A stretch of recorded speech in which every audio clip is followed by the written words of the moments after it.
For we contend not against flesh and blood, but against the principalities, against the powers, against the world rulers of this present darkness, against the spiritual host of wickedness in the heavenly places. From the American Midwest comes This Present Darkness, where we explore the supernatural aspects of the paranormal from a Catholic perspective and expose the dark forces in our world and beyond, both seen and unseen.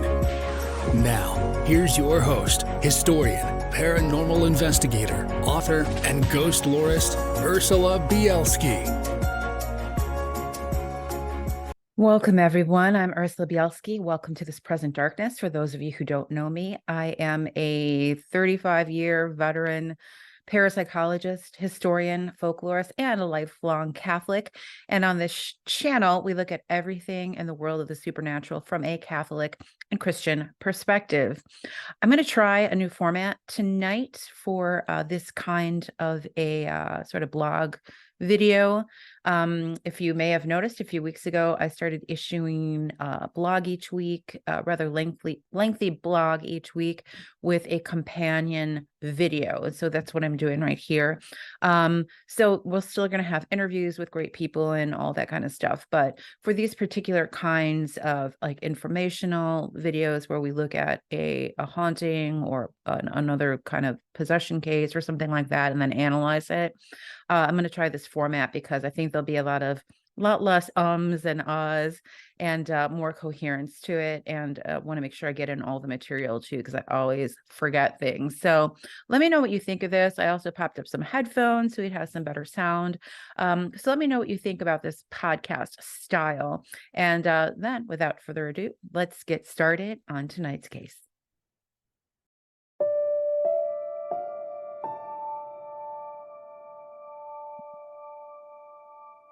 Just south of the rolling foothills of the San Gabriel Mountains and Angeles National Forest lies the beautiful city of Rancho Cucamonga, California. Majestic peaks rise over the town, a place that has grown from vineyards and orchards into the home of some of the world's biggest corporations. With its pleasant streets and homes and lush natural beauty, it's a great place to raise a family for most people. But it was here, from 1987 to 1992, that one of the most horrifying and relentless known cases of paranormal attack played out. The story has been known for years to researchers interested in ghosts, hauntings, and other spontaneous phenomena of parapsychology. But it was earlier this year that interest in the case went viral, as they say. In March, the HuffPost published an article by a California writer and artist named Deborah Moffitt, who told of a force of horror that plagued her family when she was a child. Blumhouse quickly snatched up the rights to create a film version of the story, which is reportedly in the works as of this writing in December of 2023. The events began in not one, but 3 houses owned by the husband and in-laws of Deborah Moffitt, Jessica's mother, and Deborah chronicled them in a book called Unwelcomed, which Jessica illustrated. Jessica is now writing her own book about the events, though she was too young to remember any of the saga when it unfolded. Deborah and her husband, Bill Moffitt Jr., met in the early 1980s. At first, they were kind of pen pals living in different parts of the country who sent to one another VHS tapes, recording shows that the other couldn't get on their local channels. It wasn't long before Deborah learned that her new love had something of a shady background. His family had ties to the Sicilian mob. She would also learn from Bill's mother, Lee, that the latter had been well aware of the family's involvement with the mafia, saying she knew where more than one body was buried and that she carried guilt and remorse about the awareness. It was Lee that would become the main target of a force that Deborah would eventually call Mr. Entity. After they married, Deborah moved to California and took her place in the Moffitt family, which owned a large lot with 3 beautiful houses on it, situated next to each other in a quiet part of Rancho Cucamonga. Around 1985, the Moffitts decided to hire a caregiver to look after Lee's mother, Dominica, who was well advanced in age. They found a Guatemalan immigrant named Juanita in the area who moved in shortly after. Despite the good relationship between the two women, age overtook the elder, and she knew that her time on earth was coming to an end. Dominica took Juanita aside and told her she should start to look for other work, as she knew her death was coming soon and the job as a caregiver would have to end. Deborah Moffitt came to believe that this was the beginning of the family's troubles. The Moffitts would soon discover that Juanita was a practitioner of Santeria, a Cuban-based type of voodoo that meshed Catholicism and Spiritism.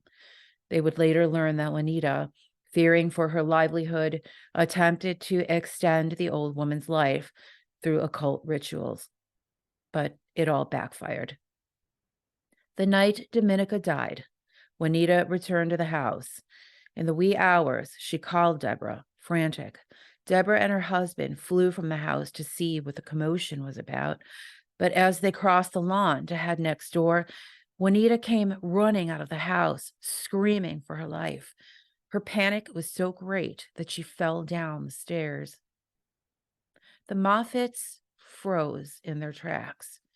They watched what they described as a ball of energy following behind Juanita, as if chasing after her. As the woman fled the house, a cloud of light flew up into the sky and dissolved. Juanita collapsed. Still in shock and trembling, she later told Lee, "Don't ever go back into that house again."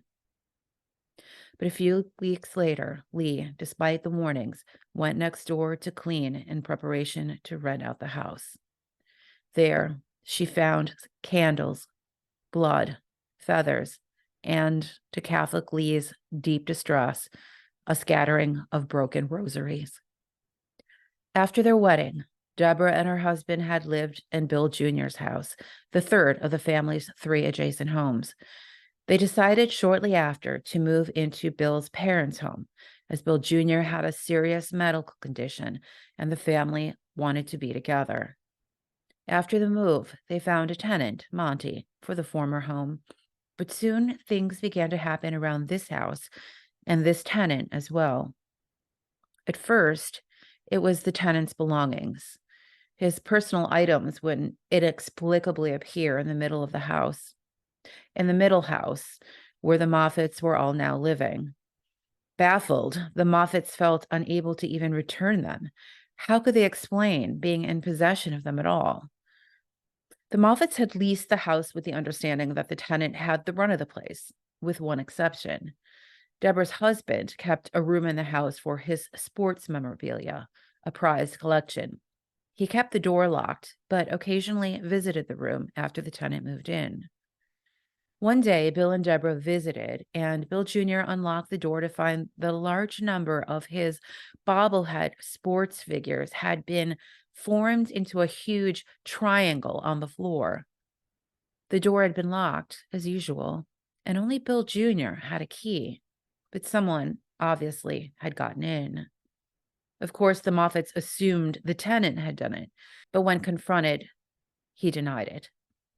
Not long after, the tenant began telling the Moffitts he was uncomfortable in the house. He said he felt something was trying to contact him, and he admitted to using a Ouija board to attempt that. Then, one day, he said he was moving out, and he was gone without another word. In the vacated house, the Moffitts found symbols scratched into the walls, triangles, crosses, X's, and other unknown inscriptions. Again, they thought the tenant was behind this esoteric vandalism. In the memorabilia room, still locked, they found all of Bill Jr.'s memorabilia facing backwards. At the same time, things were escalating in the main family house.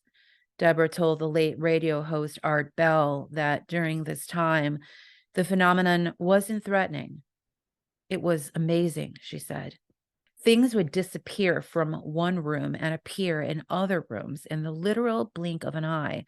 Furniture, lamps, etc., moved with seemingly a will of their own. Sometimes an entire room full of furniture would be switched with that of another. But there still didn't seem to be an intelligence, let alone a hateful one. Well, except for one thing. Lee found that someone or something had placed a pair of men's briefs over the head of the statue of Jesus on her bedside shrine. Suspecting one of the family, she let it go. Confident that whatever this was now focused on the main house, the Moffitts cleaned the husband's old house and decided to rent it again. The new tenants were a quiet man named Tom and his girlfriend, Michelle. Though the man seemed initially nice, kind, it wasn't long before the girl began telling Deborah that the boyfriend was changing. The man who had been loving and sweet was now hostile and even physically abusive. On one occasion, she tried to explain away a black eye, and Deborah told her she'd better get out before something worse happened. Then the girl disappeared. Deborah assumed the young woman had taken her advice and gone to a shelter or sought refuge with family or friends. She was glad she was gone, hopefully to safety and future peace, and hoped things would be resolved. Then, without a word, Tom, the tenant, was gone too. A few weeks later, there was a man who came around, knocking at the door, asking about Tom. Deborah told her he'd left without saying anything, and after a moment of silence, he asked, "Did you hear what happened to Michelle?" The visitor told Deborah that police had found her body, wrapped in a rug, in a landfill.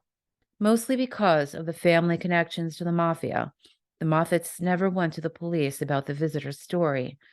It seemed bogus, or so they told themselves. Surely the visitor was lying or was crazy. But when they cleaned the vacated house, one of the rugs was missing.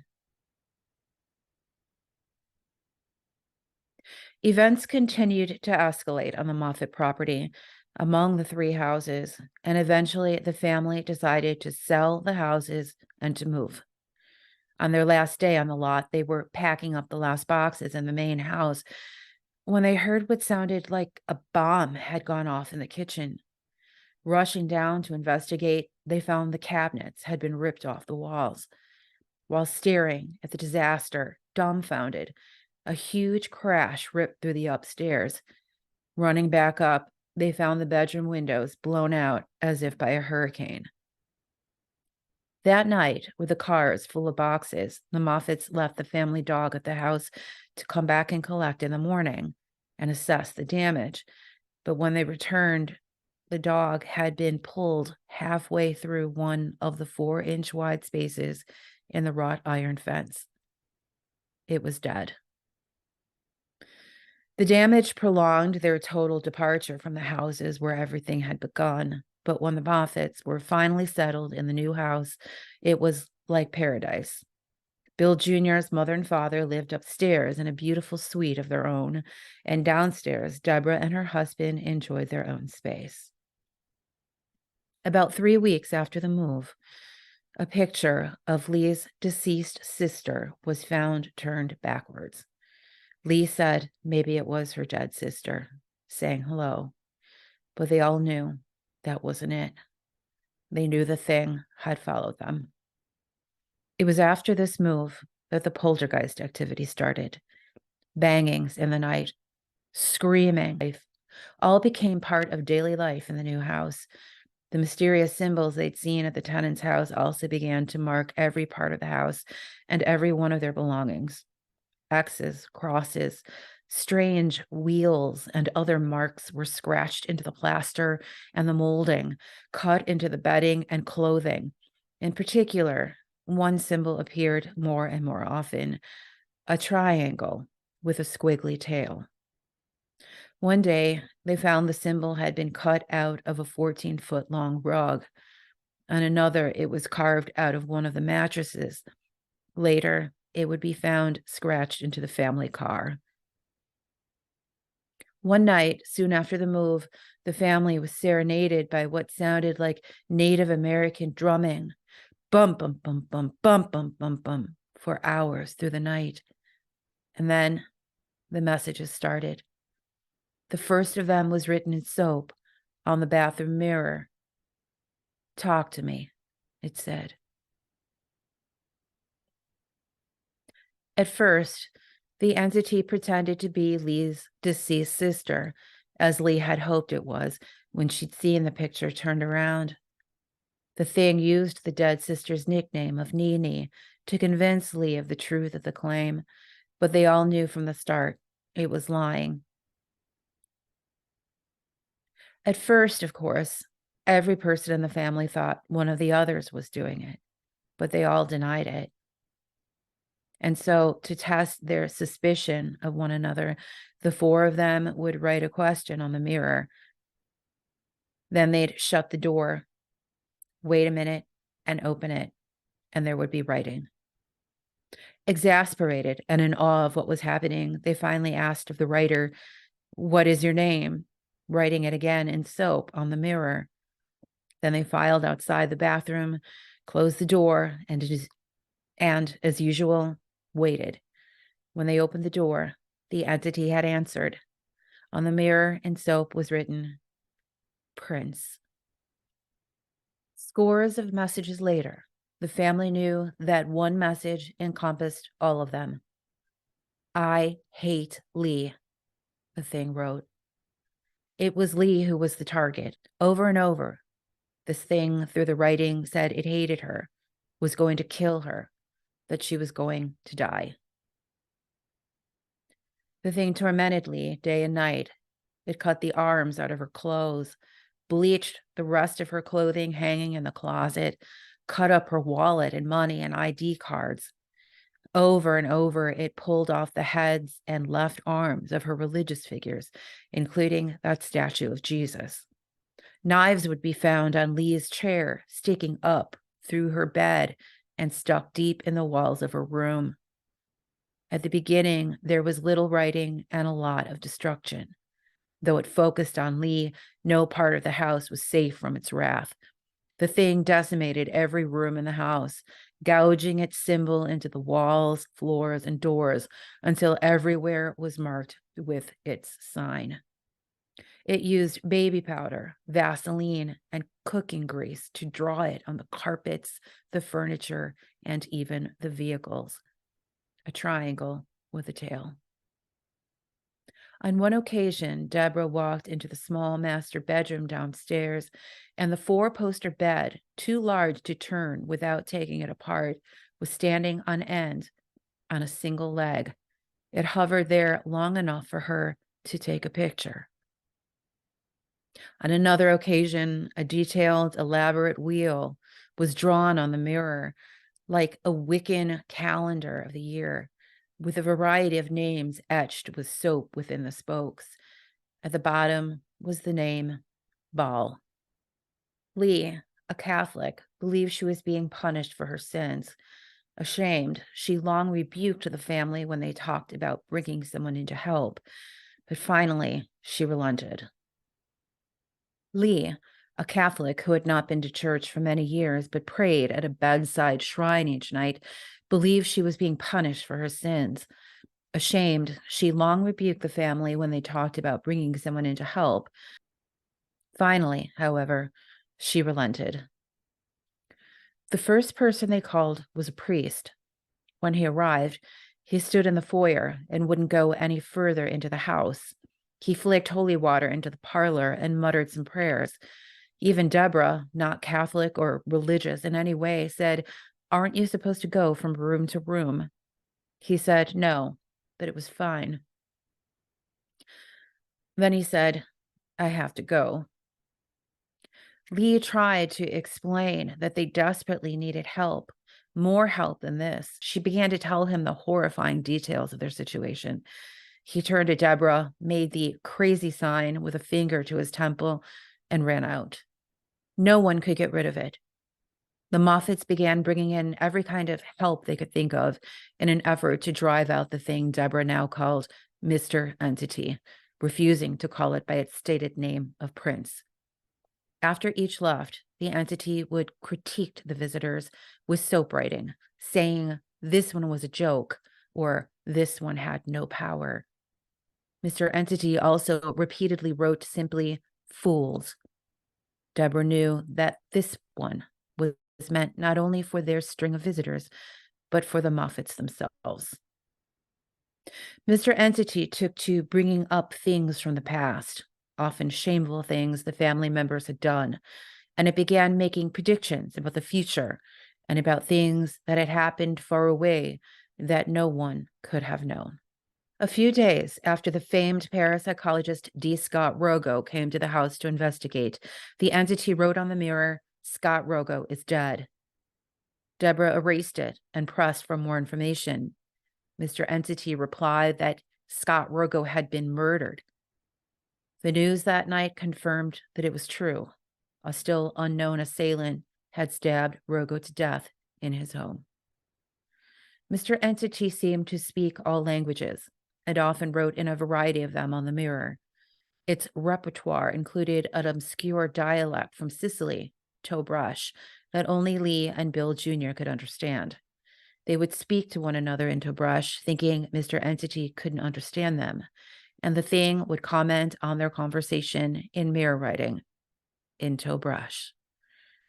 Ed and Lorraine Warren came in the winter of 1989.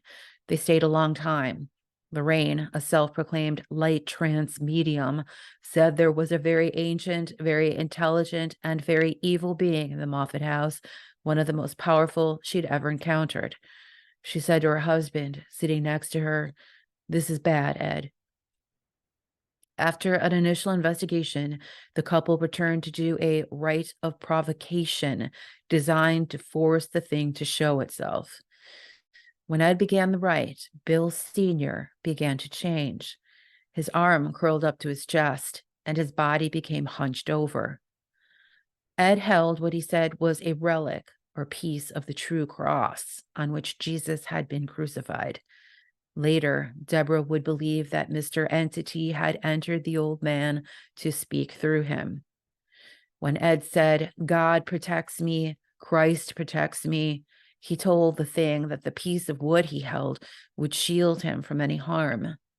In response, Bill Sr. said he would bite off Ed's hand, chew the relic to pieces, and spit the pieces in his face. The Warrens then arranged for an Episcopalian priest to come to the house to exorcise it. At first, the family all agreed to the visit, but then Bill Sr. told Lee that she could be excommunicated from the Catholic Church for agreeing to this visit from a foreign priest. When the priest arrived, his entry was barred, and the exorcism never happened.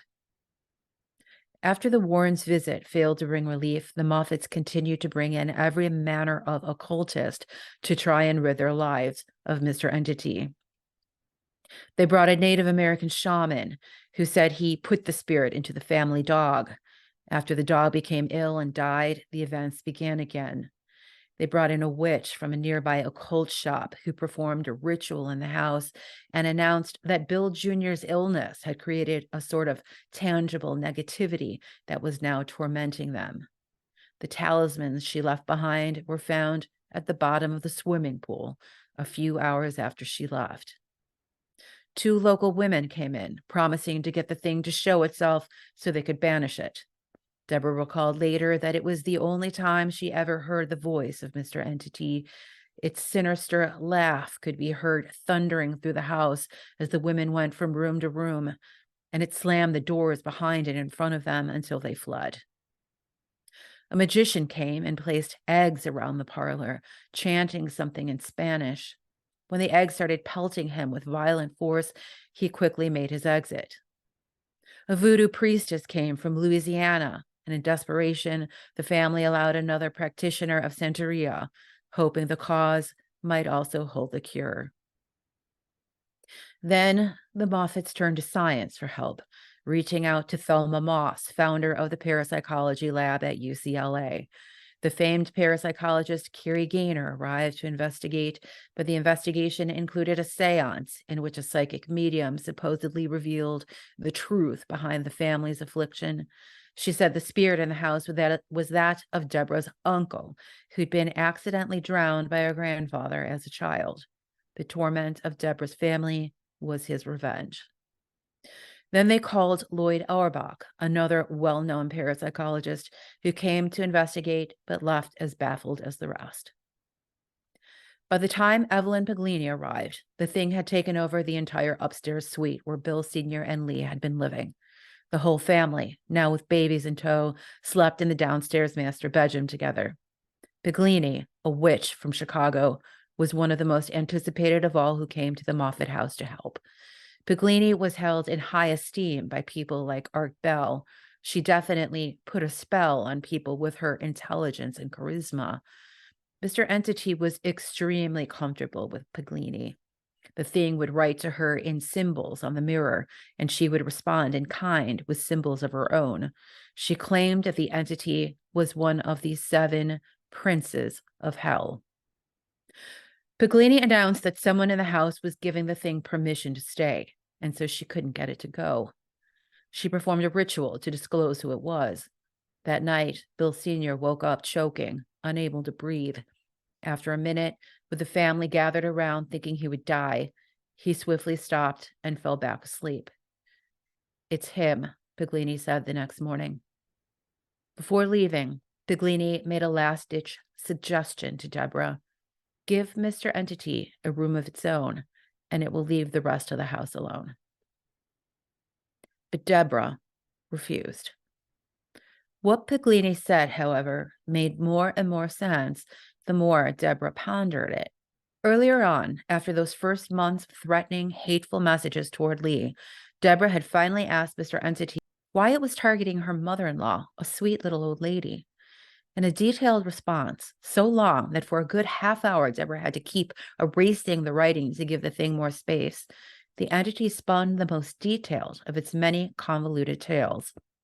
Hundreds of years ago, it claimed, Lee had, in a former life of course, been a nun at a monastery in Europe. At the monastery were monks who worshipped Satan, and they had prepared a blood ritual to sacrifice Lee to this particular demon, Mr. Entity. But something had gone wrong, and the girl had escaped. The entity had been cheated. Lee belonged to it, and the thing had come to collect its due. The family began to believe that Bill Sr. had warmed up to the entity's plan to destroy Lee. There was talk later about the wealth Lee had inherited and about the fact that the couple had no shared bank account. The money was all hers and would only be his if she died. Through the entire odyssey, Deborah observed that Lee's husband made no effort to protect her and seemed unbothered by the entity, totally unafraid, while the rest of the family lived in terror of it. Deborah first began to suspect something when Bill began to go into the bathroom and write on the mirror alone. A few minutes later, he'd go back in and erase what the thing had written back. Then, in the messages they did see, Bill began to be encouraged to kill his wife. The thing even provided a weapon. One day, a long spear appeared next to Bill Sr. On the mirror appeared the message, "I want a blood ritual." The Moffitts took the spear to the Los Angeles History Museum. There, experts, intrigued and baffled, declared it to be from the Belgian Congo in Africa. It was some 200 years old, they insisted, but it looked like it had been forged yesterday. Back at home, the Moffitts asked Mr. Entity where the spear had come from. "The Congo," it answered. When Deborah made it clear there would be no blood ritual, the thing blew out all of the upstairs windows. It had now been 6 years since Mr. Entity's torments had begun. Deborah and Bill Jr. finally convinced Lee that she had to force her husband to leave the house for her own safety and for the sanity of the family. But even after he was gone, the activity kept on. One of the last to come to help was Brian Hurst, a self-described medium who brought a young investigator named Gary with him. Mr. Entity seemed to hate Gary almost as much as Lee, and Gary was in awe of the thing's power, even after it took to ripping out Gary's hair. Despite the abuse, Gary began to think of inviting the entity to possess him and to come with him to England, where he would soon be moving. Down on his luck, Gary thought Mr. Entity, with its tremendous power, might grant him some kind of power of his own and help to change his life for the better. At first, the thing wrote on the mirror in response to Gary's invitation, refusing to go and calling him an inferior being. But then the entity changed its mind. It agreed to go with Gary, and it wrote, "You are now my servant." After Gary had packed up and gone, the Moffitts found a final message written on the bathroom mirror. It said, "Goodbye, my family." Several weeks later, Gary told Deborah that the thing had carved its symbol into the door of his new apartment. And then they never heard from him again. Deborah still lives in the house in Rancho Cucamonga. 25 years have passed since Mr. Entity left that last message to her bedraggled clan. Her children, too young at the time to remember all that transpired, grew up knowing nothing of what had happened. During the turmoil, visiting helpers had repeatedly told Deborah to destroy the thousands of photographs the Moffitts had taken of the destruction of the house, the symbols, the mirror writing, the mess, believing the photos were giving power to the thing. Deborah got rid of them all. But years later, after Bill Jr.'s death, she found that her husband had kept copies of hundreds of the images. With everyone else dead who had witnessed the family horror, she decided to finally break her promise of secrecy and tell the story.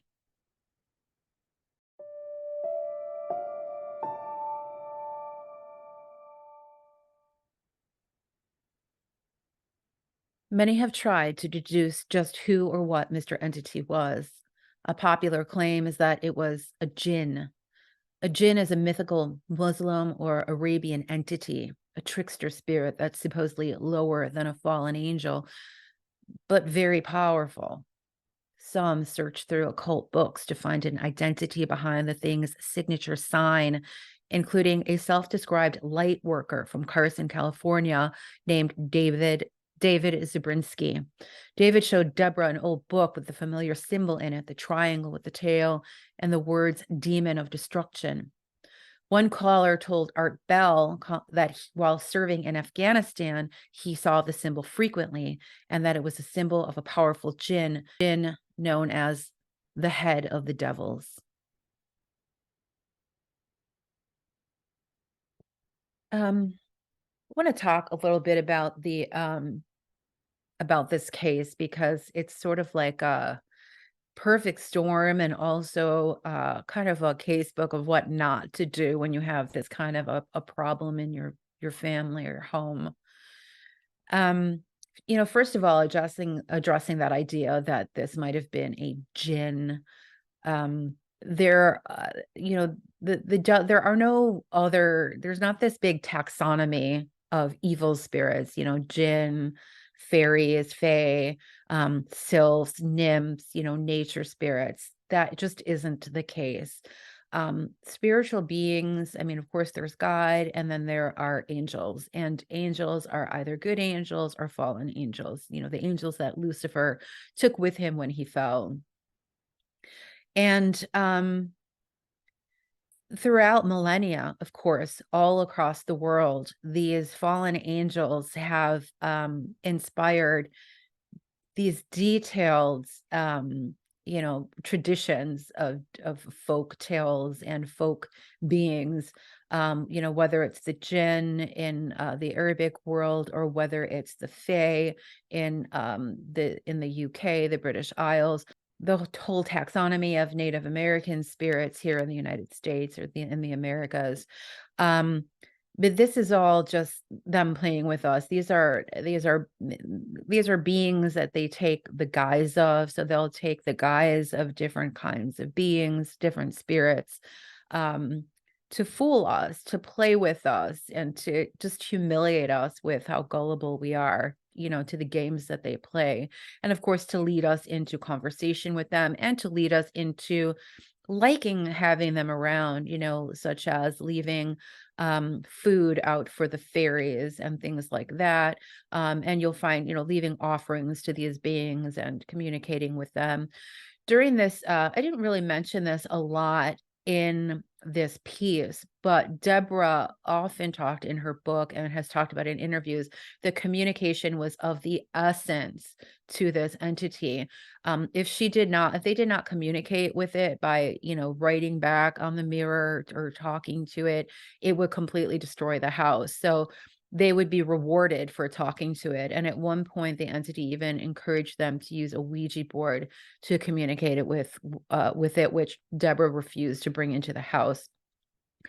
And let's get to that point. Deborah said that she was not religious. She was raised a Lutheran, but hadn't practiced for many years.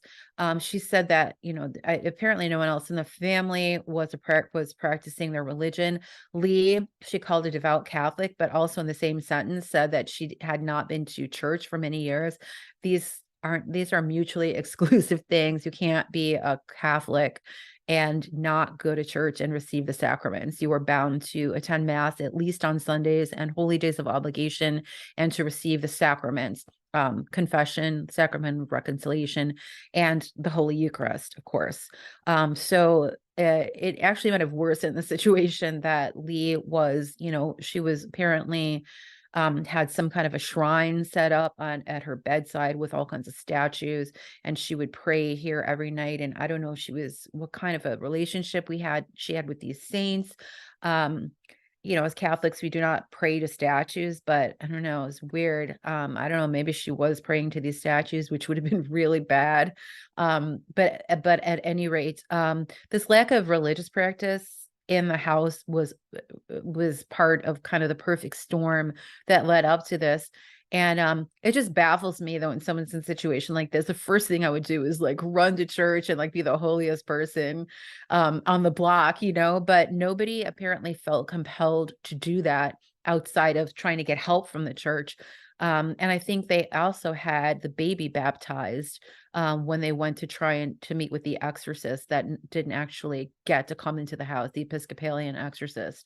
There was a mention that they did have an impromptu baptism of the baby at that time. So anyway, it's baffling that nobody actually sought the sacraments or started attending church during all of this. I mean, it just baffles me.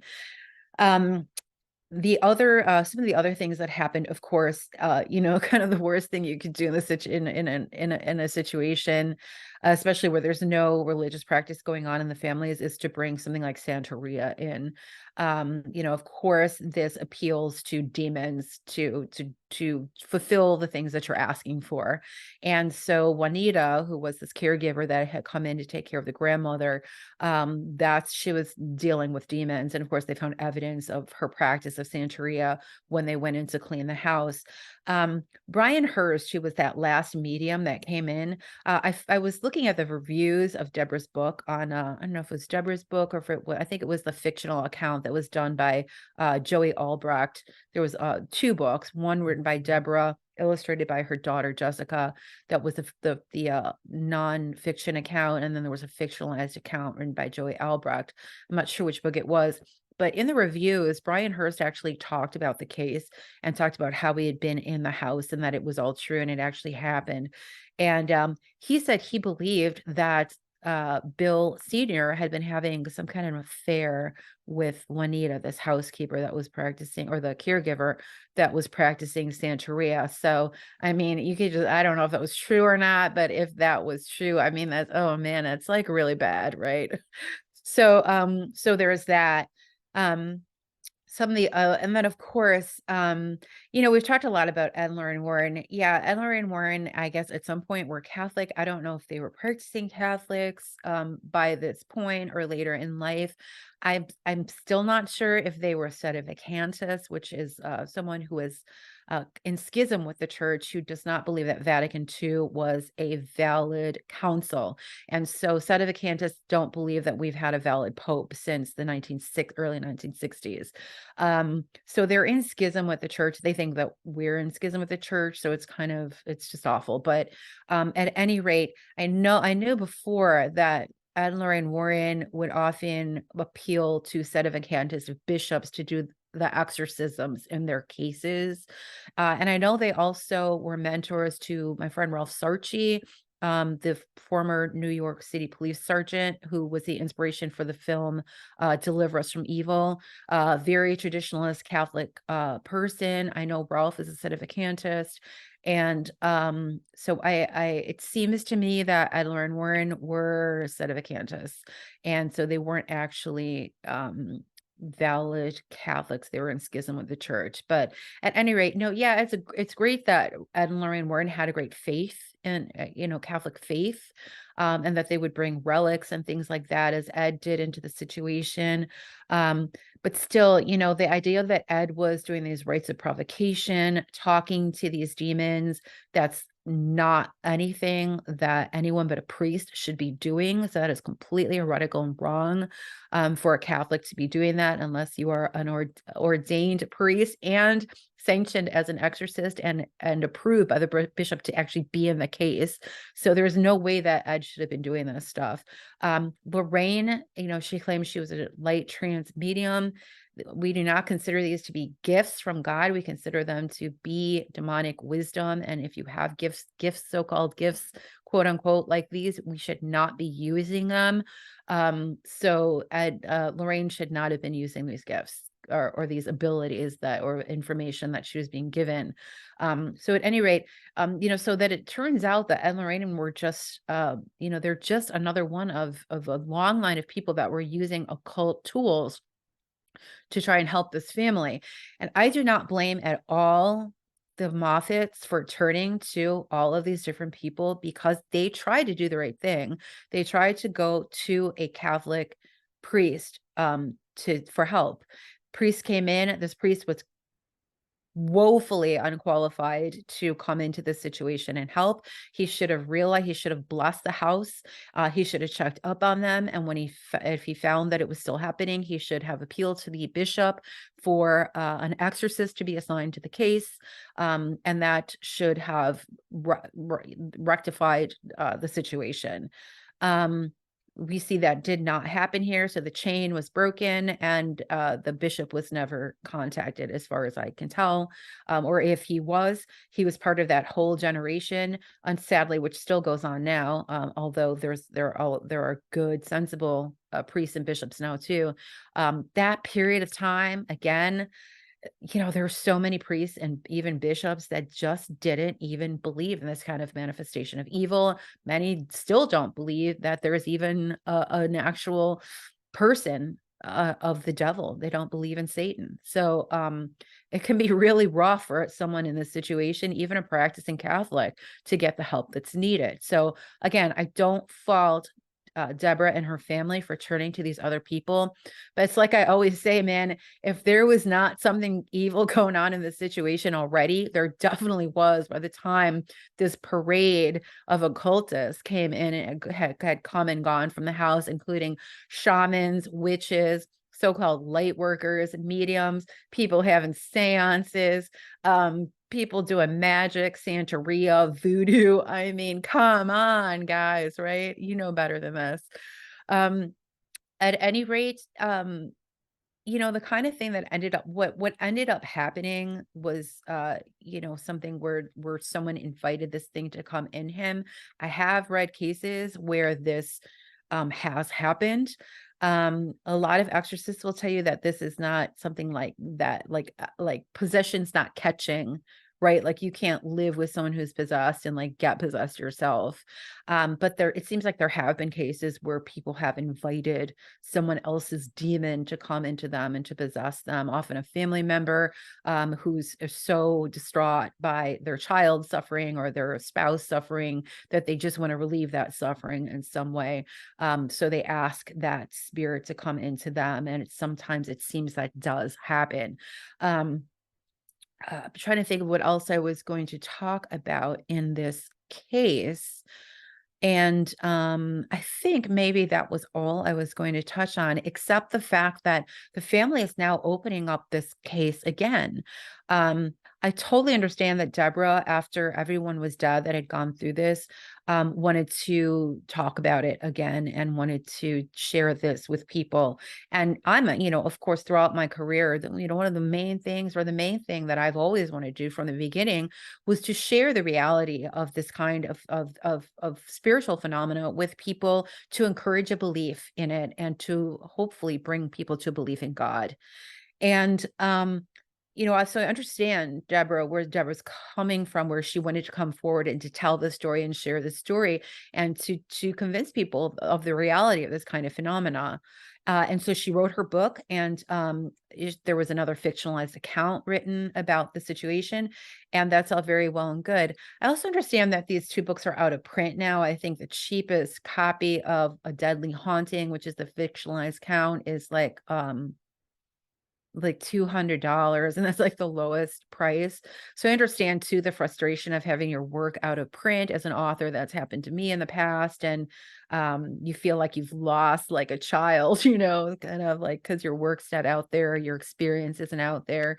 So I understand that. But the idea that her daughter now, who's a writer, for some reason, she wants to tell the story again in another book, a story that she wasn't even there to witness, that's already been told. I just feel like maybe republishing this book would be, the original book would be a better idea, just getting it back in print, getting the daughter involved in the situation. I see in the daughter, and I'm not reading her mind or anything, and so it's just a conjecture, but I've seen this many times in my career, and in other people's cases that I've followed, where, after someone goes through something like this and then it's over, the exorcism happens, the house is exorcised, the person is exorcised, it comes to an end, the peace is restored. After a while, sometimes they miss it. They miss the excitement, they miss the attention, they miss the amazement. A lot of times, Deborah described being amazed at this phenomena, and they want it back. And they might not deliberately do things to bring it back, but they might start to read books about this kind of thing again. They might start to experiment or dabble in the occult, and to try and have that kind of experience again. And I look at the daughter in the situation, and I see that, like, she felt she missed out on this somehow. And, she wants to be a part of what afflicted her family. And I feel like this is just a really bad idea, especially the fact that this is going to be now made into a Hollywood film. Blumhouse, of course, is a big media outlet, big franchise now, that's so known for horror movies. And I really worry about what's going to come of this film. Something really disturbing that's happened in the last few decades, and more recently, it has escalated, is that people see these films that involve demonic entities, and they become fascinated with these entities. And there have actually been cults that have grown up, um, on the internet around these entities. I'm going to talk about the first one was the demon known as Lam, that was apparently conjured by Aleister Crowley. I'm sorry, Crowley. Everyone says Crowley. It's not. It's Crowley. And even I'm trying to correct myself so I don't continue the wrong pronunciation, but I still forget because I keep thinking of Ozzy Osbourne. Anyway, Crowley apparently conjured up this demon named Lon in New York, like a century ago. And there are cults on the internet, you can read about it on Reddit, who actually talk to each other about how to conjure up this demon.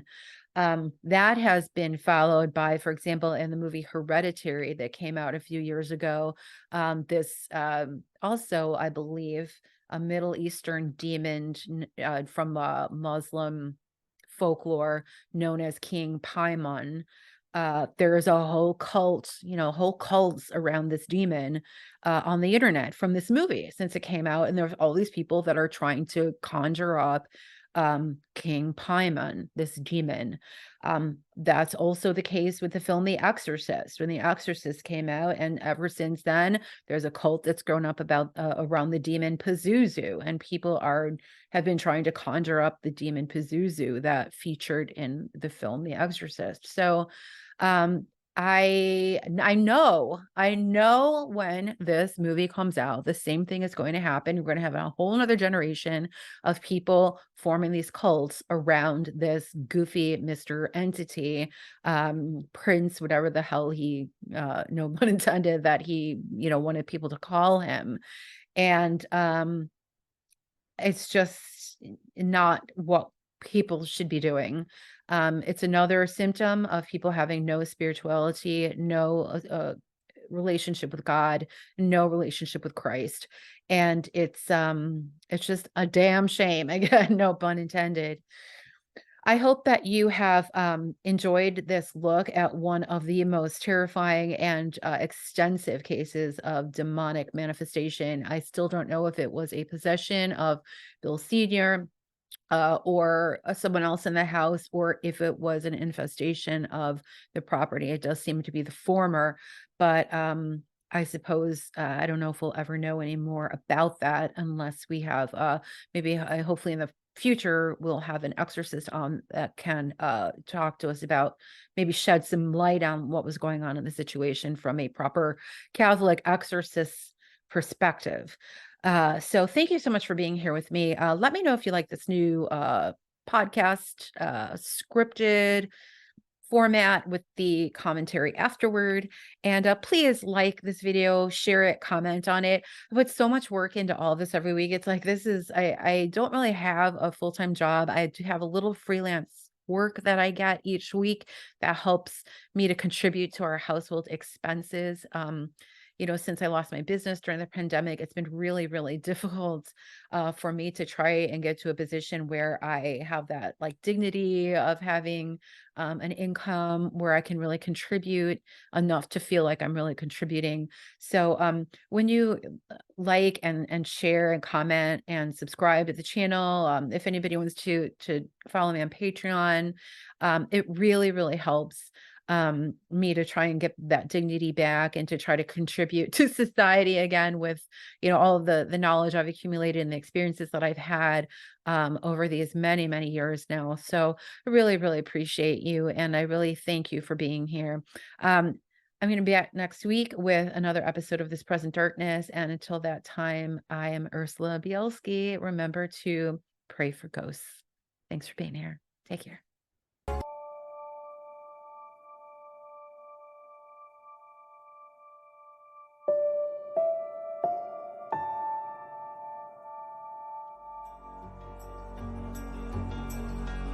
Thanks for listening to This Present Darkness. The video version of this podcast is available on Ursula Bielski's World of the Supernatural YouTube channel.